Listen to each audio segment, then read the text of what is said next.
Hi, I'm Bob Hebert, County Judge and Chief Executive Officer of Fort Bend County. Did you know that Fort Bend County has one of the fastest growing populations in Texas and the United States? We are also one of the most ethnically diverse counties in the entire nation. But our incredible growth also means more traffic, more demands for city and county services, and more citizens expecting our help and assistance every day. Whether you've just started working for the county or you're almost ready to retire, I know I can count on each of you to meet these challenges and get the job done. Your commitment becomes even more crucial during a disaster or other emergency. Hurricanes threaten the Texas Gulf Coast every June to November, often spawning tornadoes that add to the damage and devastation. Heavy rains cause flash floods and rivers to overflow their banks, flooding homes and roadways. Residents may need transportation to shelters where food, clothing, and beds are needed for both people and their pets. Rail cars, tanker trucks, and pipelines carry hazardous materials through our county every day. Active shooters, bombers, and terrorists have targeted schools, movie theaters, and even our computers, able to strike any target, anywhere, at any time. High-consequence infectious diseases such as Ebola, pandemic influenza, and the Zika virus could spread to Texas, requiring mosquito traps, immunization clinics, or points of dispensing, pod sites, to be set up and staffed.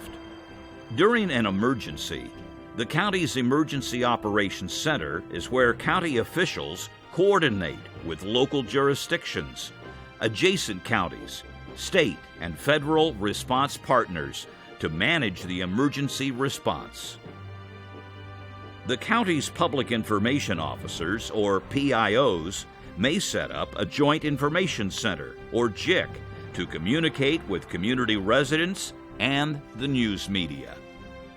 The EOC is the hub of all response and recovery operations, with enough food and supplies to be completely self-sufficient for at least 14 days. EOC personnel focus on 4 phases of emergency management: preparation and mitigation before the emergency, response during the emergency, and recovery after the emergency.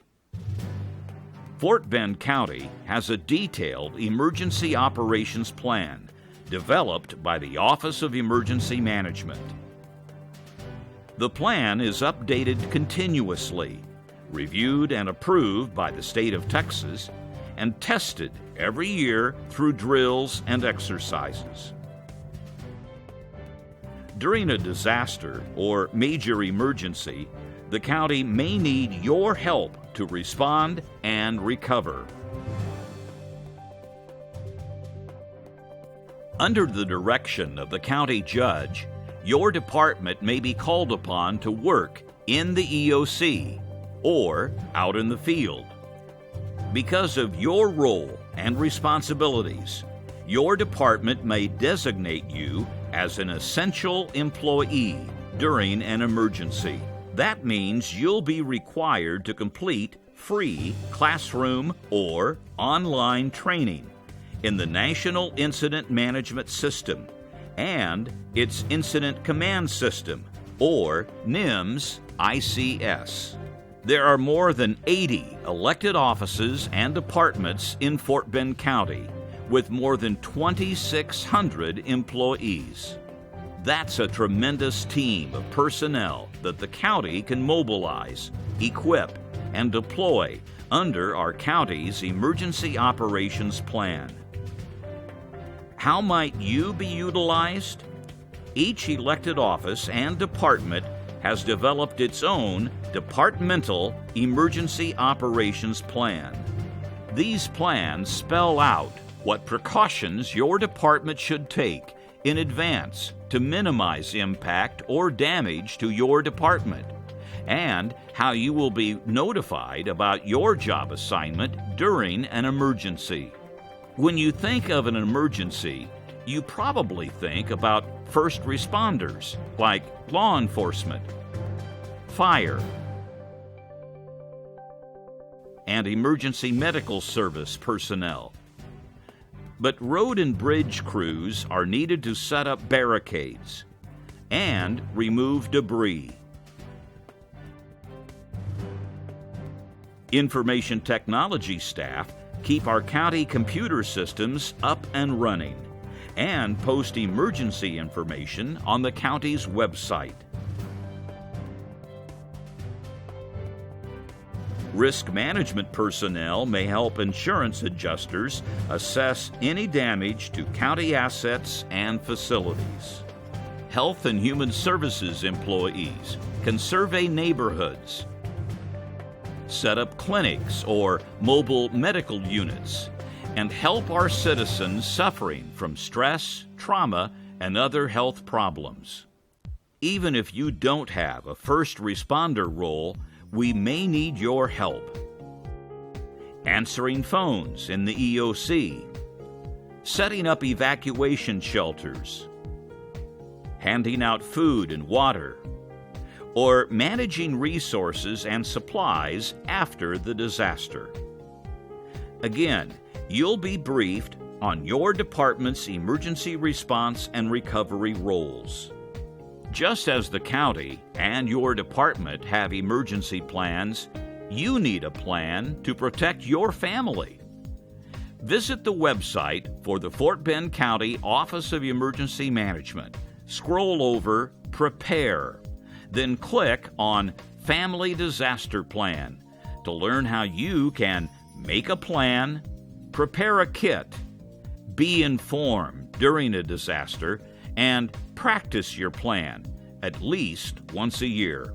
Know what evacuation routes your family should use during a hurricane or other disaster. These evacuation route signs will guide you along the way. Then prepare a disaster supplies kit with everything your family will need to stay sheltered at home or to take with them during an evacuation. Remember food and supplies for your pets.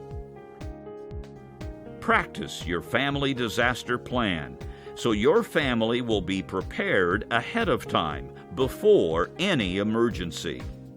When disaster strikes, we'll have to work together as a team to get our community back on its feet. I'm confident that when that day arrives, when we need our first responders to answer the call, when we need your department to help out wherever you're needed, we can count on you. Remember, develop your family disaster plan. Prepare a disaster supplies kit. Review your department's emergency operations plan. Understand your role if you're identified as an essential employee. Complete your required NIMS ICS training. Participate in departmental and EOC exercises so you are prepared to respond. Together, we'll be ready for any emergency. Thank you for your service to the people of Fort Bend County.